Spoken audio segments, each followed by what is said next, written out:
Hey, Eagles fans, if you're a subscriber to the JAKIB Media YouTube channel, you are already registered to win a pair of season tickets for the upcoming season. That's right, you could win a pair of season tickets for the upcoming 2021 season just for being a subscriber. If you're watching and you're not a subscriber, do it now. Subscribe to the JAKIB Media YouTube channel right now.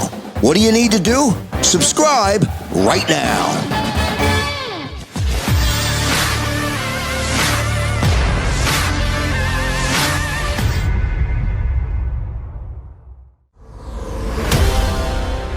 We're underway here on Bird 365. As you can tell by the screen, it's me, Jody Mack. I got Jeff Kerr as my co-host today because my usual co-host has got to get tested. And it is not a drunken driving test or anything. He's got to go get a COVID test to make sure he's okay to cover the Eagles on Sunday. That would be one John McMullen, who's going to start the show as a guest rather than a co-host. McMullen, you haven't failed any of these tests, have you? No, not yet. I wouldn't be taking this one if I failed one. So, so far now you got me worried about it, Jody. But you went down the dark path with the drunk driving test. That's my job, is to scare you, John McMullen. Yeah, and by the way, I woke up with some allergies, so I immediately go, oh, here we go. But I'm fine. I'll get through. Pop in that Allegra D, John. You'll be good as new. Yeah, I find as I get older, I never had allergies when I was younger. Now they pop up quite a bit more. I don't know if that's you guys have had the same path, but I imagine Eagles fans want us to go down a different road. Here I go. Yeah, I had allergies when I was a kid. Now I'm good. The question is, are the Eagles good, or how good are the Eagles? A little roster juggling, John, adding a late cornerback to the mix. Don't know how much they're going to be able to get him up for speed this week, but he's on the roster, so he's going to play. Give us your take on the new Mac who's coming to town. Yeah, I mean, to be honest, I don't know much about him as a player. I don't know how many people do. Obviously, an undrafted free agent coming in. Got a lot of length. That's the one thing I looked at the Eagles' original 53. I think I mentioned it on the show, Jody. I did not like the depth at outside corner behind Darius Slay and Steve Nelson. And they've already addressed it potentially twice. If you go back to Andre Chachure, however, we figured out how to pronounce that name. If you go back to him, now he might play safety as well because he had some versatility, but it's pretty clear that they weren't happy with the depth in the secondary. And when you looked at things, that made a lot of sense. As promising as Zach McPherson looked as a rookie against second and third teamers, you saw it get a little bit worse when they sort of tested him against first teamers. And I always talk about, just for young corners in this league, it's just really difficult to play right away. So look, I think they'll be fine if Slay and Steve Nelson are healthy, but that's a position where you look all around this league, you need 5-6 corners to play during a season, because those guys are going to get nicked up. They're going to get a hammy, and they got to be at optimal level. So, if a cornerback has just got a little bit of a strained hamstring or something like that, you probably don't want to push it. So you need depth at that position. John, I was talking to Tony Gonzalez yesterday, and we were kind of, we were talking about the Falcons a little bit, and he said, don't be surprised if Matt Ryan slings it on Sunday, especially with the Eagles secondary. What do you feel is going to be, what do the Eagles have to do essentially to kind of stop that from, pretty much Ryan throwing 40 times for about 400 yards? I think it's got to be the pass rush. I think it's got to be that defensive line, and they got to get home with 4. It can't be. I know everybody loves the blitz. I know everybody's excited to see some Mike Zimmer-like looks, and they think it's going to be more variable, more varied fronts. We go back to Jim Swartz. We were talking about Alex Singleton yesterday. You want to get home with 4, and you want to be able to cover as many people as possible. The good news is, the defensive line is really good. I think it's one of the best in football. And I think it's got a chance to be the best, especially if Josh Sweat turns the corner like a lot of people think he is going to do this season. So it's going to be a lot with the Eagles defense. It's on those guys. I mean, those guys are good, and the back seven is questionable, to be kind.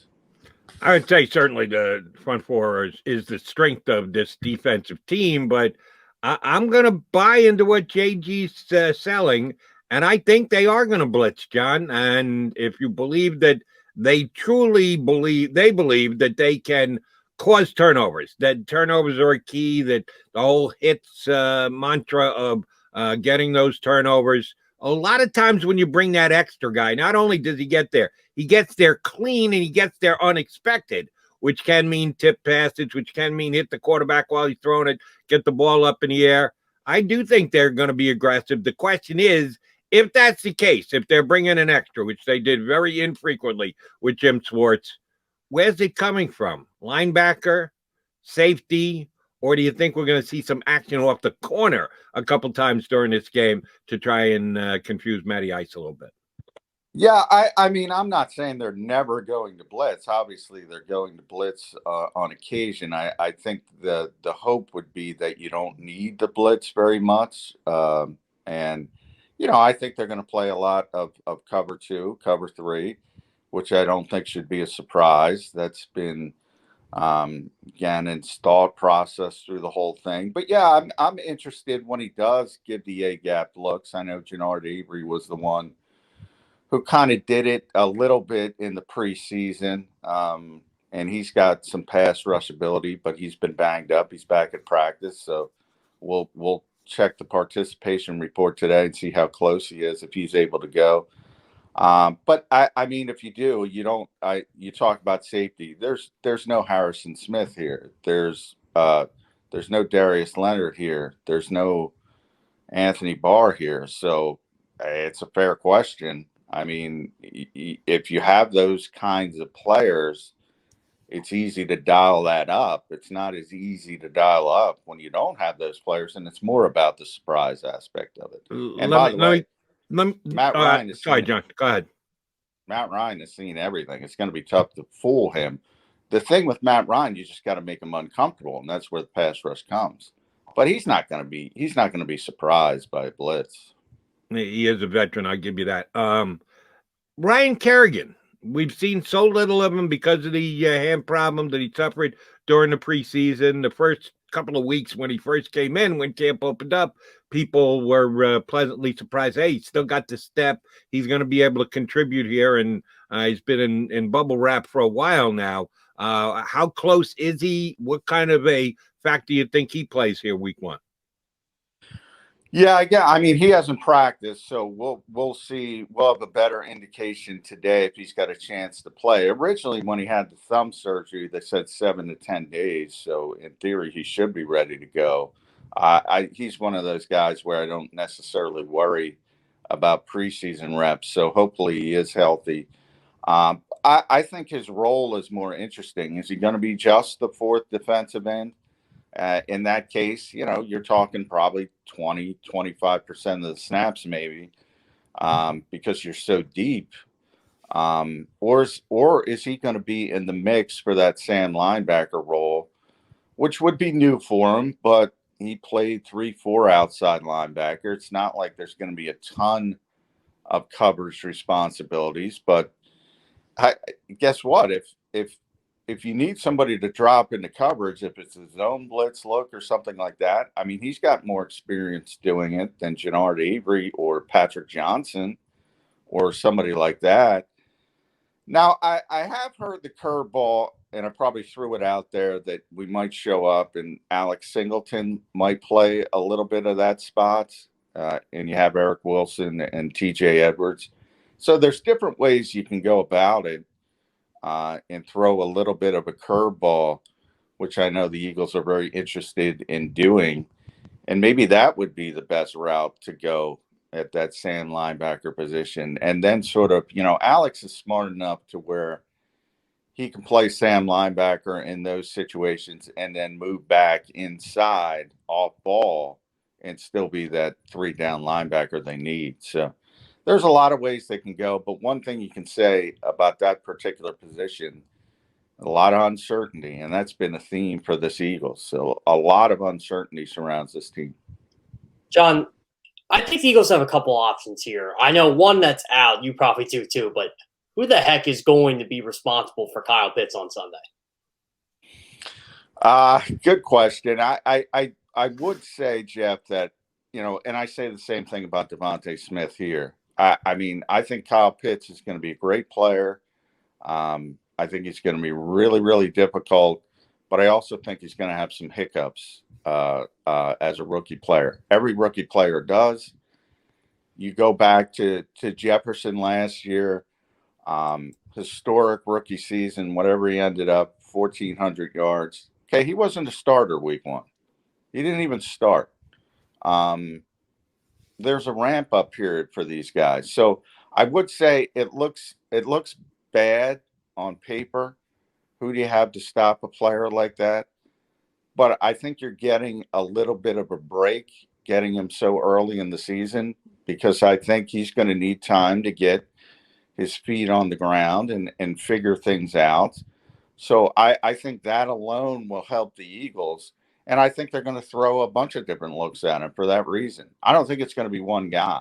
I don't think it's going to be Anthony Harris or Rodney McLeod if he's healthy, or we just mentioned the Sam linebacker. If they did that, JG would be crazy, and I don't think he's crazy. I think they're going to throw a lot of different looks at him to try to confuse him. That is a player they can confuse. They're probably not going to confuse Matt Ryan. J-Mac, as Jeff just told us, he had a chance to talk to Tony Gonzalez, and he's looking for Matt Ryan to throw and throw and throw some more in the opener.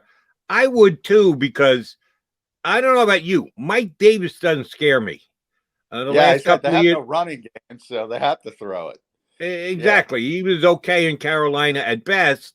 They just picked up Wayne Gallman, who's a guy I actually liked when he was with the Giants. I thought he did a yeoman's job with Barkley out of the lineup last year, but they just picked him up, so he's not even ingratiated into that system much. There's a chance that Matty Ice may put it up 45 to 50 times on Sunday. Yeah, I mean, that's the strength. Calvin Ridley's a really good receiver. They're not as good as they once were, obviously, with no Julio Jones, but they do have Kyle Pitts. They do have, you might see a lot of 12 personnel, but it's not really 12 because Kyle Pitts is more of a receiver. So I always talk about those labeling personnel things. It doesn't really matter. You're labeling, okay, there's two tight ends on the field, but one acts like a receiver. So I think they have to throw the ball, because you're right with Mike Davis. I mean, Cordero Patterson is their backup running back for now. And that guy, and that we should talk about that. I said that guy scares me on kickoff returns. You better kick it out of the end zone, or he can come out from 9 yards deep. And I haven't seen much from these special teams groups, to be honest. Whoa. Hold on.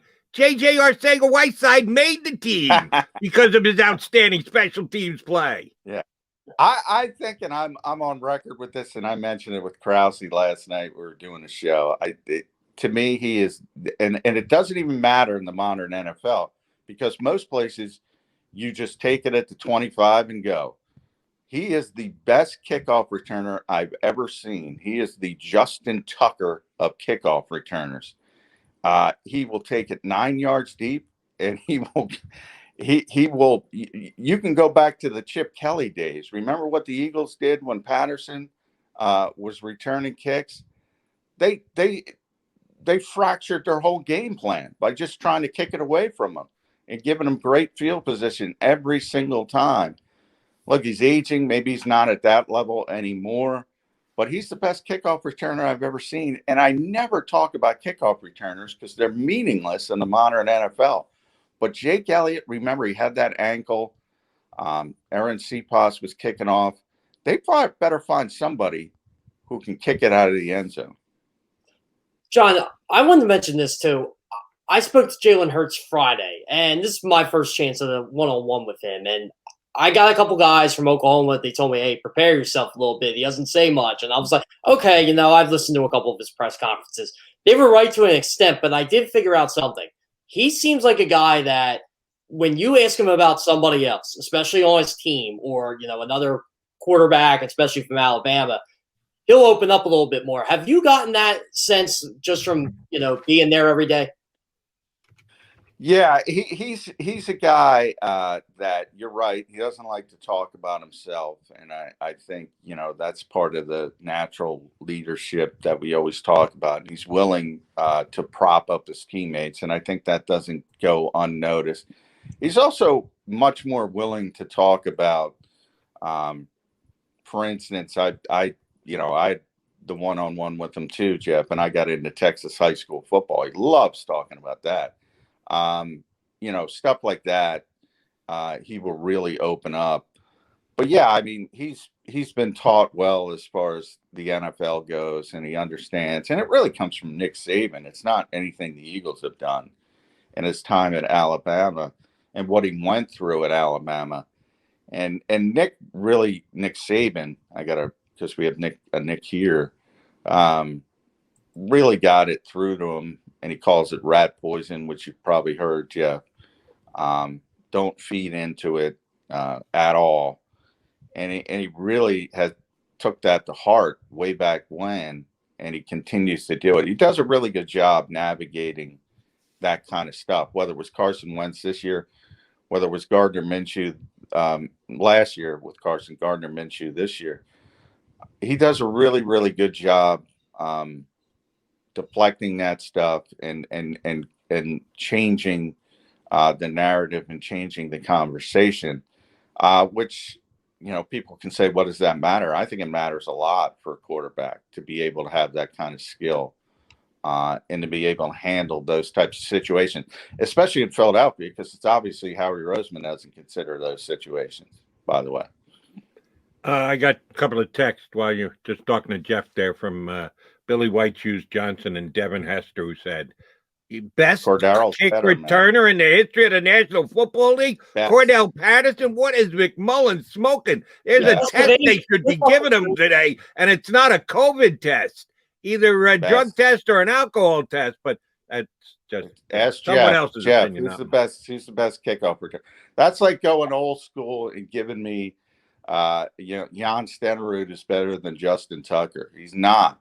That's not to say Jan Stenerud was the first kicker of the Hall of Fame, was one of the all-time great kickers. But if you see Justin Tucker kick, whatever it is, different era, obviously, better nutrition. They take care of their bodies better. Cordell Patterson is the best kickoff returner that ever lived. How many return for kicks does he have, Jeff? He has 8. He has 8. It's tied for the most all time. 8. Where they don't even have kickoffs, Jody. He's still got 8. There are less kickoffs. There are more touchbacks than ever before out there. But he could, and he's been doing it for a while. You're right. He's been around for a while. He's one of the best. I don't know if I would call him the best of all time. But again, we're splitting hairs here. All right, Johnny Mac. New responsibility for Nick Sirianni, and that's head coach play calling. It's one thing to be handed it off every once in a while by your head coach and given a chance to show your wares and the like. And Sirianni has done some of that preseason stuff before he got here. But this is his team, his call, him making all the key decisions on Sunday. He doesn't look like it phases him. We've seen him. You've interviewed him. Everybody's had a chance to talk to him. I think, at least as far as confidence goes, I think he's ready for it. Why should we have faith that he is going to be good in that very important aspect of his job? I don't know if you should have faith. I guess, I shouldn't say that. Faith is good at times if it makes you happy, but I think that belongs in the uncertain category, like a lot of things with this team. We got to see it. I mean, it's just different in a live game. We're going 60 minutes. He's been very upfront that he didn't game plan for the preseason, nor should he. Nobody does. But he went extra vanilla. If you can, is there an extra vanilla flavor? If there is, he did it. He didn't show anything. So you don't know until you see it. I think it's going to be a lot more RPOs. I think they're going to. I think the positives are he's a malleable coach, and he's not going to, pound the square peg in the round hole and say, this is my system. I think he's going to build it around what Jalen Hurts does well. And if, Jalen sprains an ankle or something and Joe Flacco has to come in, he's going to change. And I think that's the most positive part of Nick Sirianni. And I think he and Frank Reich and the entire Indianapolis offensive coaching staff got to show that over the past number of years, because what happened to them after Andrew Luck's retirement, they went from Luck to Jacoby Brissett to Phillip Rivers. Those are not typical.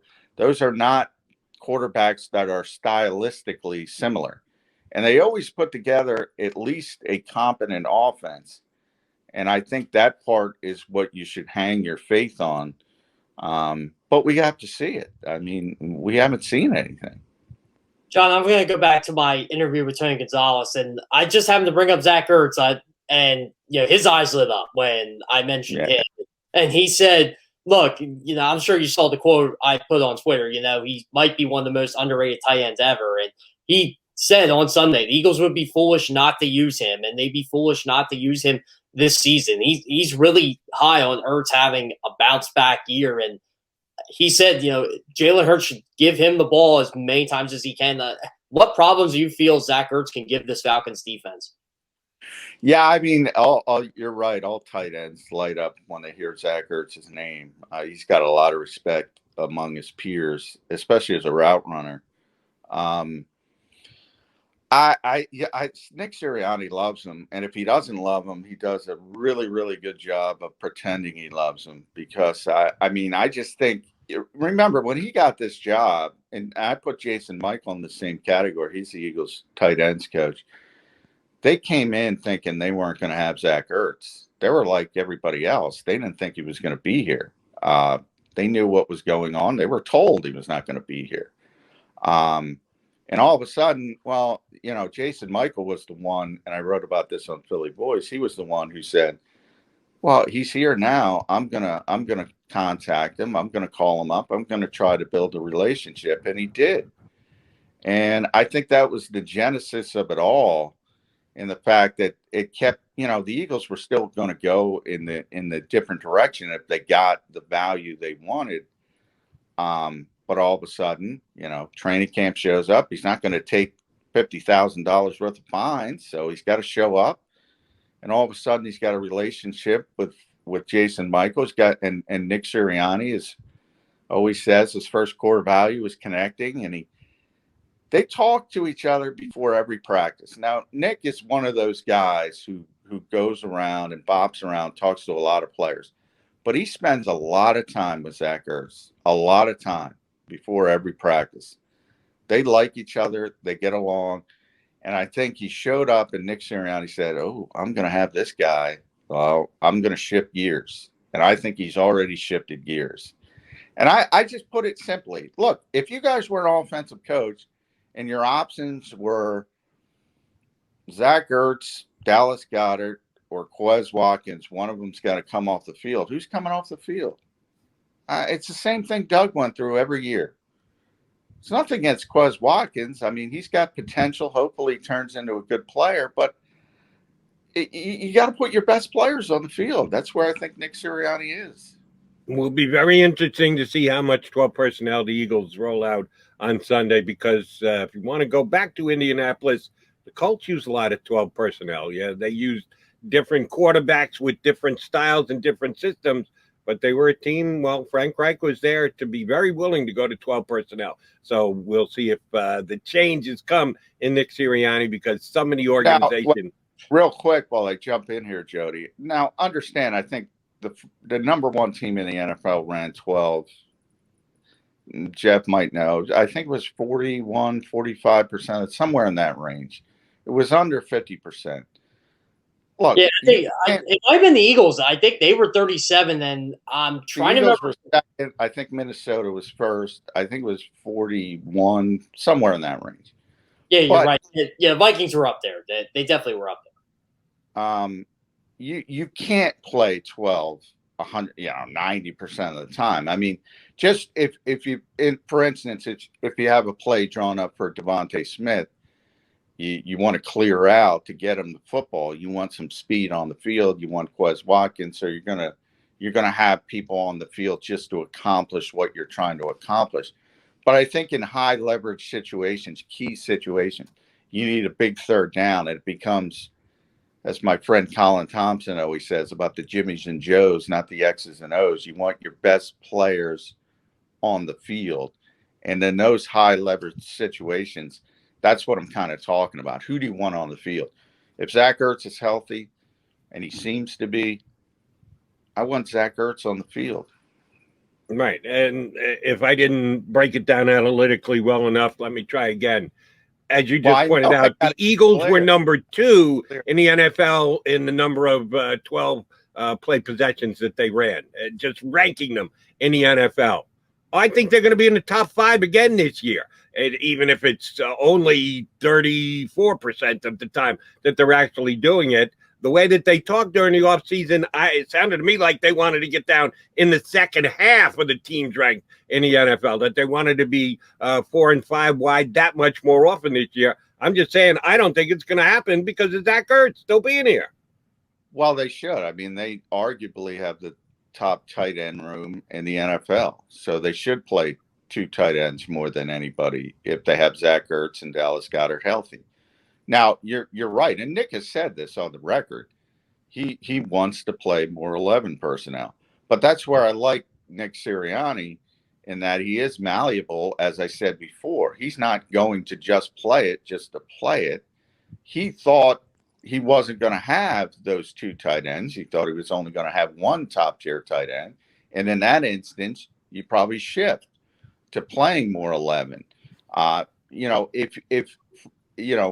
If Dallas Goedert sprains his ankle in the first quarter and all of a sudden you have to play Jack Stoll, well, no, I think then Quez Watkins gets a high, and I think it shifts. And I think that part is good. I think that part is where Nick Sirianni kind of gets it, and he's not that hard-headed coach that's going to say, this is my game plan. We're not deviating. We'll just put Jack Stoll in for Dallas Goedert and expect him to do Dallas Goedert things. You can't coach like that, and I don't think he is going to coach like that. John, since I wasn't on last week, I need to know 2 things. Who was your surprise that made the Eagles roster, and who did win the 53-man roster projection pool amongst the beat writers? I don't even get it. Bo Wolf won. He wins every year, doesn't he? 3rd straight year. I have a conspiracy theory. For those people who don't know, Bo used to work for the Eagles, so I think he's got somebody in the building looking at how he's doing. Now, I'm joking. Now he won fair and square. Bo's a good friend of mine. He won for the 3rd straight year. I'm just jealous. I came in second. It was a 3-way tie between Zach Berman, myself, and Ed Kratz. Bo got 51. We got 49. Who was the biggest surprise to me? I don't know if Jack Stoll was, I guess, the biggest surprise, and I was kicking myself after it because I tell Jody all the time, I always take one undrafted free agent because the ego of the GM comes into it. They love to keep one undrafted free agent, say, look at me, I found this guy. They do it all the time. It's not just Howie. And I went against my own rule because I wanted to keep Tyree Jackson, which they did. But they kept 4 tight ends. I thought they would manipulate it a little bit more. So I kind of out-thunked myself, which is usually what happens in these things. J-Mac, I'm going to ask you to look in the crystal ball a little bit here, and I hope you see this the optimistic way. I surely want to. I heard Jake Elliott yesterday on WIP. They had a bunch of guys for Eagles Autism for the charity stuff that they're doing, and he's just a flat-out good dude. He's the kind of guy you want to root for. He's a regular guy, and you want him to have another great season.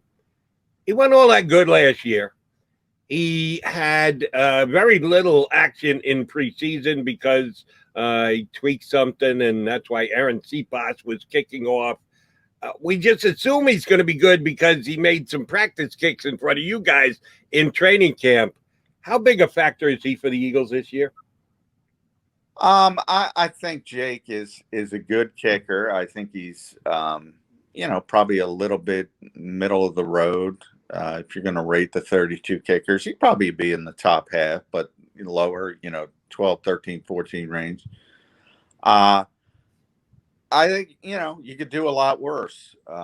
Everybody wants Tucker, as I mentioned before. I mean, we all want Justin Tucker, and that there's only one. And you've seen some of these teams who just struggle so much to find a kicker.